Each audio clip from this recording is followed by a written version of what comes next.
Thot Ibn al-Qayyim rahimahullahu ta'ala në librin e tij Al-Wabil as-Sayyib, thot wa min fawaid adh-dhikr annahu ghirasul janna. Thot prej dobive apo margaritarëve të dhikrit apo perlave të dhikrit është mbjella e xhenetit. Me to mbjellet xheneti. Me dhikr. Thot fal jannatu kama jaa fi al-hadithi qi'anun.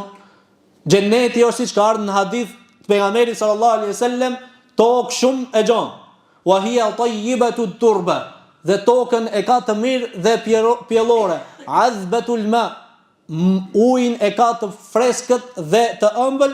Wa ghirasuha dhikrullah, kurse mbjellja e saj është përmendja e Allahut azza wa jall, siç ka ardhur hadithin e Abdullah ibn Mesudit, thot pejgamberi sallallahu alaihi wasallam, laqitu leylata usriya bi Ibrahim al-Khalil.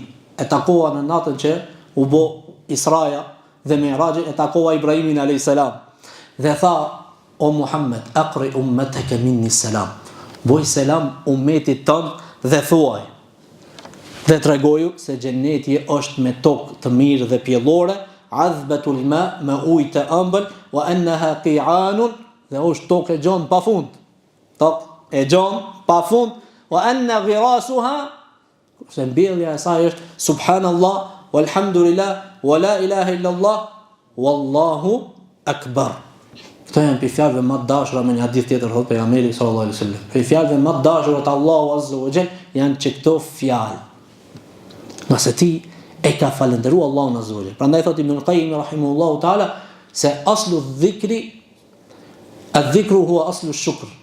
Thot dhikri është esenca, baza e falënderimit të Allahut azza wa jall. Dhikri është baza, esenca e falënderimit të Allahut azza wa jall.